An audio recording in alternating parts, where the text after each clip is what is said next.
गौतम बुद्ध ने 6 वर्ष की तपस्या करी, जो करना योग्य भी था। वो सब करा, जो भी किया जा सकता था वो सब किया, कुछ भी अनकिया नहीं छोड़ा।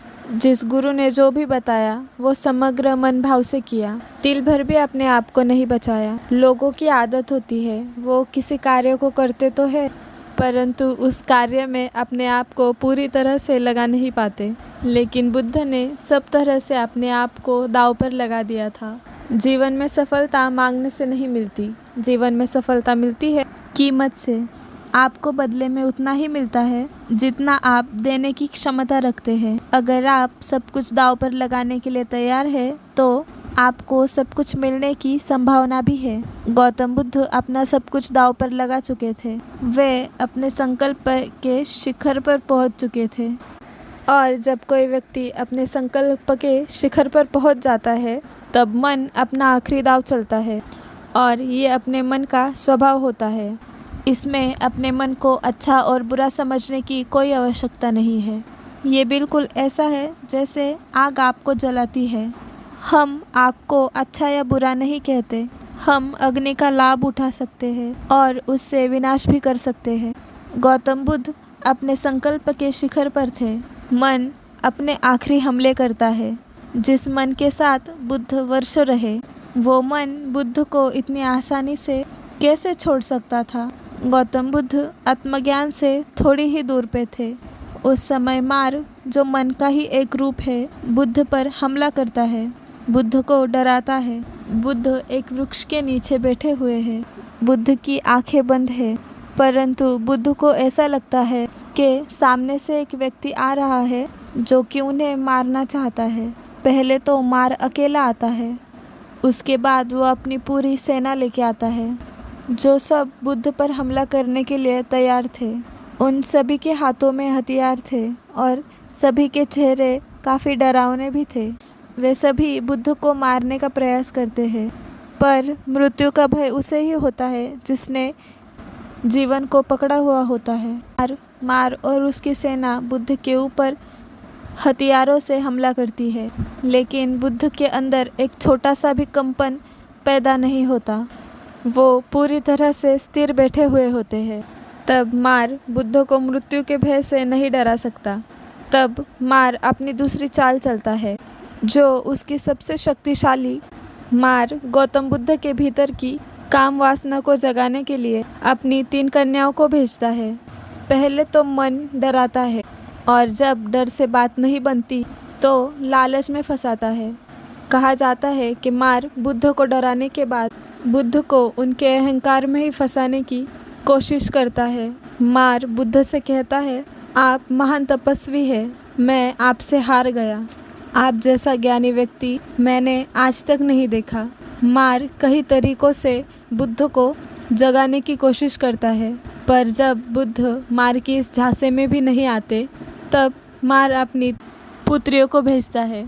पहले तो डराया, फिर अहंकार को बढ़ावा दिया, उन्हें मक्खन लगाया कि आप जैसा तपस्वी तो कोई नहीं है, आप तो साक्षात ईश्वर है। परंतु बुद्ध ना तो डरे ना ही अहंकार के झांसे में फंसे। तब मार ने अपनी 3 पुत्रियों को वहाँ भेजा जो बुद्ध को काम वासना में फंसाए। कोई स्त्री बुद्ध के लिए मदिरा लेकर आई, कोई स्त्री बुद्ध के लिए नाचने लगी। एक स्त्री ने तो अपने शरीर से अपने वस्त्रों को हटाना शुरू कर दिया। कहा जाता है कि वह तीनों स्त्री बुद्ध के आसपास घूमने लगी। कोई बुद्ध को छुए, कोई उन्हें छेड़े, कोई उनके ऊपर लेटना चाहे, परंतु बुद्ध जानते थे ये सब उनके भीतर हो रहा है, इसका वास्तविकता से कोई संबंध नहीं। बुद्ध ना हिले ना डुले, उनके भीतर भय पैदा हुआ।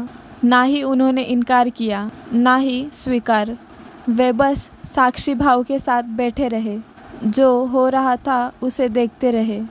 यही सूत्र है। ध्यान में इसी तरह से बैठा जाता है, ना भय ना चिंता, ना डर ना क्रोध ना अहंकार। बुद्ध पूरी तरह से जागरूक होकर बैठे थे, पूरी तरह से साक्षी होकर बैठे थे। वे तीनों कन्याएं अपना प्रयास कर रही थी। तीनों अप्सराएं थी, इतना सुंदर रूप कि कोई भी देखकर मोहित हो जाए। परंतु बुद्ध पूरी तरह से जागरूक थे। कहा जाता है बुद्ध ना ही क्रोध में, ना मोह में, ना ही अहंकार में फंसे। एक संसारी को फंसाता है मोह और एक सन्यासी को फंसाता है क्रोध और उसका अहंकार। बुद्ध ना तो मोह के जाल में फंसे हुए थे, ना क्रोध के जाल में, ना ही डर के जाल में फंसे हुए थे और ना ही अहंकार के जाल में फंसे हुए थे।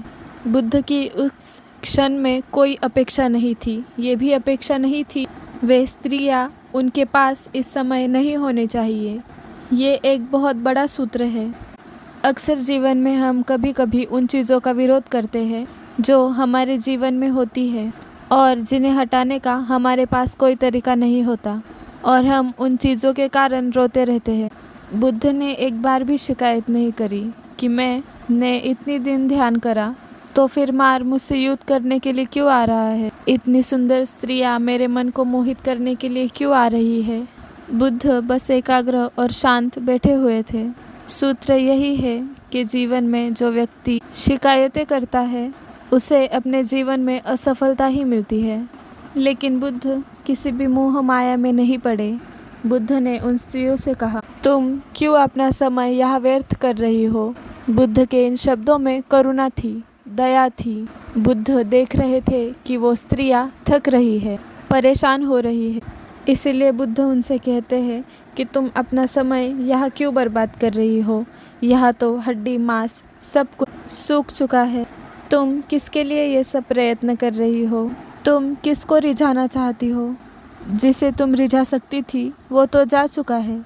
तुम जो कर रही हो उसे करने के लिए तुम पूरी तरह से स्वतंत्र हो। पर एक बात मैं तुमसे कह देना चाहता हूँ कि तुम्हारा हर प्रयास व्यर्थ साबित होगा। इसीलिए नाहक ही परेशान मत हो। बुद्ध की करुणामय बातें सुनकर वो स्त्रियाँ अप्रकट हो जाती है।